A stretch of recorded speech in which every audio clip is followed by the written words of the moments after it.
chers compatriotes, le 30 juin de chaque année est un moment légitime pour nous tous de célébrer l'accession de notre pays à la souveraineté nationale et internationale.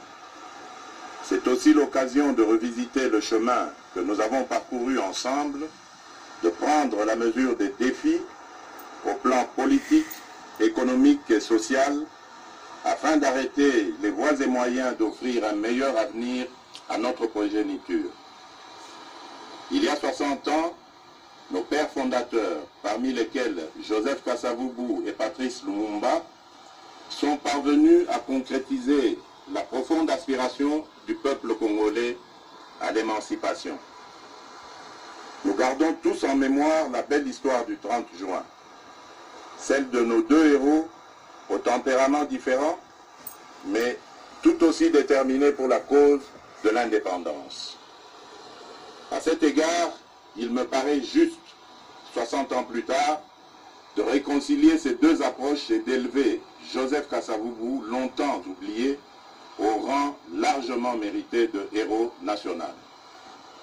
Dans le même ordre d'idées, je viens de signer l'ordonnance portant nomination du maire et du maire adjoint de Lumumba-Ville dans la province du Sankuru, rendant celle-ci effective et opérationnelle.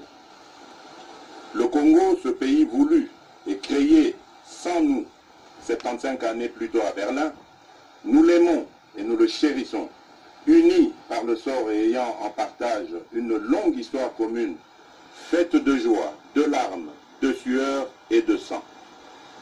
Sans équivoque, nos pères ont fait le choix de l'indépendance, de la dignité et de la solidarité nationale, tout en étant conscients du risque encouru par le pays, car à son devenir économique et social, faute d'une préparation adéquate de la jeune nation. L'effondrement du socle de confiance intervenu entre les acteurs politiques nationaux dès le lendemain de la proclamation de notre indépendance est le résultat combiné de l'inexpérience, de la jeunesse de la classe politique et du jeu malsain des convoitises extérieures. Ce départ raté a conduit notre pays, un pays aux promesses pourtant exceptionnelles, dans une descente aux enfers qui a pu paraître interminable et qui n'a épargné aucun secteur de la vie nationale. Déjà avant l'indépendance, dans son discours visionnaire d'Accra en décembre 1958, Patrice Lumumba nous invitait à nous opposer de toutes nos forces à la balkanisation du territoire national sous quelque prétexte que ce soit. Effectivement, comme un serpent de mer, la menace de la balkanisation aura traversé l'histoire de ces 60 dernières années, la rendant tumultueuse et trouble sous l'instigation de puissances extérieures, en complicité avec des enfants du pays et des pays voisins. Loin de briser notre volonté de vivre ensemble, je voudrais que les menaces contre notre pays raffermissent les liens historiques et le sentiment patriotique qui font de nous les fils et les filles de la grande nation congolaise au cœur de l'Afrique. Très chers compatriotes, au combat pour l'indépendance s'est substitué un combat pour la démocratie, les libertés fondamentales et le progrès social, comme si, après l'indépendance, le peuple du Congo avait troqué une soumission externe contre une soumission interne. 60 ans durant, malgré les vicissitudes et leur cortège de conséquences douloureuses, notre patrie est restée une et indivisible. Je sais gré à toutes les filles et à tous les fils de la République qui ont lutté jusqu'au sacrifice suprême dans leur détermination à préserver l'intégrité de notre territoire, l'unité nationale et les droits humains.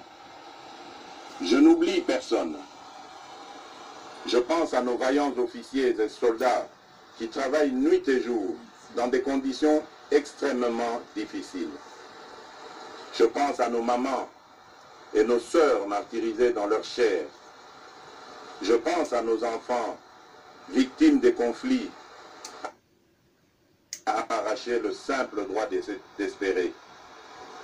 Je pense à nos classes laborieuses, à nos paysans, à tous ceux qui chaque matin affrontent des difficultés de tout genre pour subvenir aux besoins de leur famille.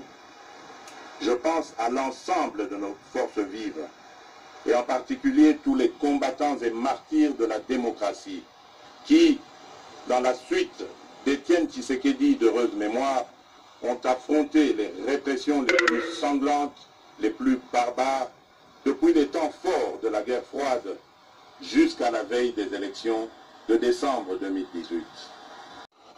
60 années plus tard, le devenir de la nation est toujours entre les mains d'une classe politique, toutes tendances confondues, qui demeure versatile et qui peine à arracher la nation du cercle vicieux de l'instabilité et de la pauvreté. Jugez vous-même de notre héritage commun 60 ans après. Alors que le revenu moyen par habitant était de 1000 $ américains en 1960, il est estimé à 400 $ américains aujourd'hui, en termes constants. Autrement dit, le Congolais moyen a perdu 60% de sa richesse au cours des 60 dernières années. Notre pays est paradoxalement aujourd'hui l'un des pays les plus pauvres du continent, alors qu'il fut l'un des plus riches il y a 60 ans. Notre réseau routier ne représente plus que 10% de ce qu'il était en 1960 et le réseau ferroviaire que 20%.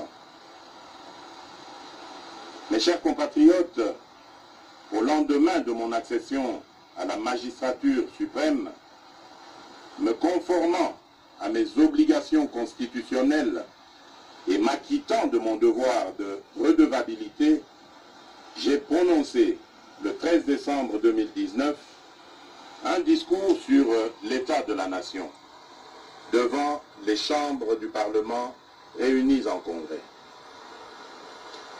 Devant les honorables députés et sénateurs, j'ai eu l'honneur et la fierté de faire un tour d'horizon complet des principaux secteurs de la vie nationale autour des actions prioritaires de mon quinquennat contenues dans le programme du gouvernement.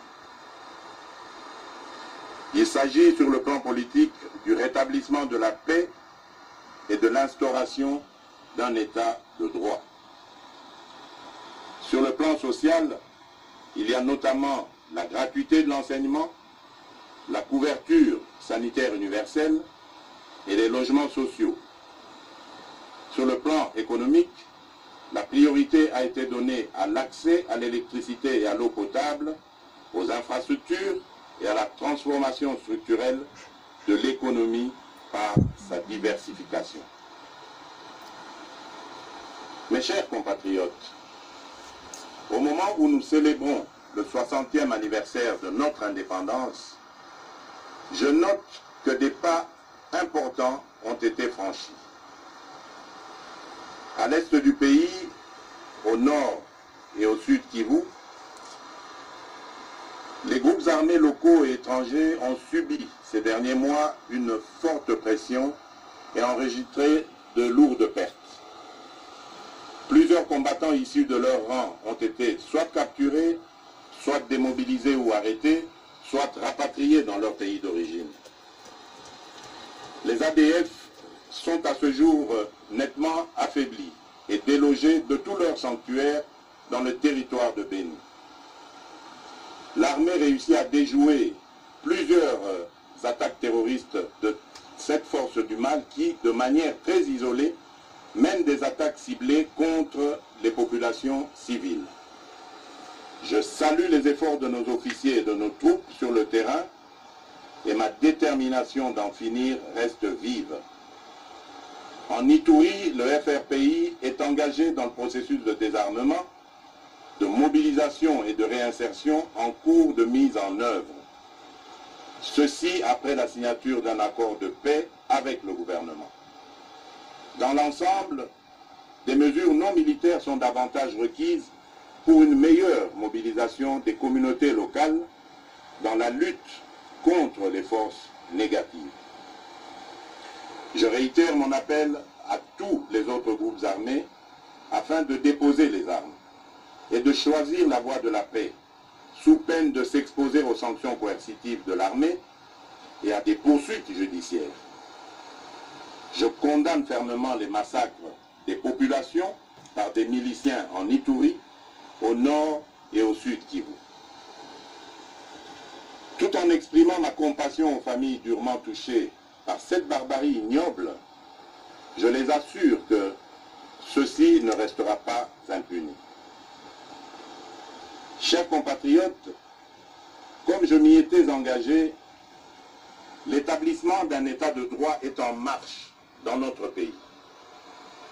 Le citoyen congolais a retrouvé la pleine jouissance de ses libertés fondamentales, de manifester, de résider dans son pays, de ne pas être arrêté pour des raisons politiques. La justice recouvre peu à peu son indépendance. Les avancées enregistrées l'ont été au prix de sacrifices extrêmes. Elles ne peuvent être annihilées par des manœuvres d'arrière-garde qui s'observent chez certains de vouloir légiférer pour déposséder le Conseil supérieur de la magistrature du pouvoir judiciaire qu'il détient pourtant par la Constitution. Point n'est besoin de vous rappeler que la justice élève une nation. La justice est pour un état de droit ce que le sang est pour le corps humain. Voilà pourquoi j'estime que les réformes dans ce secteur doivent être dictées non pas par le souci de s'assurer une protection d'une personne ou d'un groupe de personnes, mais plutôt par le souci d'apporter plus d'efficacité et d'efficience au fonctionnement de la justice. En considération de ces éléments, je n'accepterai sous aucun prétexte des réformes dans ce secteur qui, par leur nature et contenu, viendraient porter atteinte à des principes fondamentaux régissant la justice telle que prévue dans notre Constitution, notamment l'indépendance du pouvoir judiciaire, du pouvoir législatif et du pouvoir exécutif, le pouvoir régalien de nomination des magistrats, la gestion du pouvoir judiciaire confiée au Conseil supérieur de la magistrature et bien d'autres.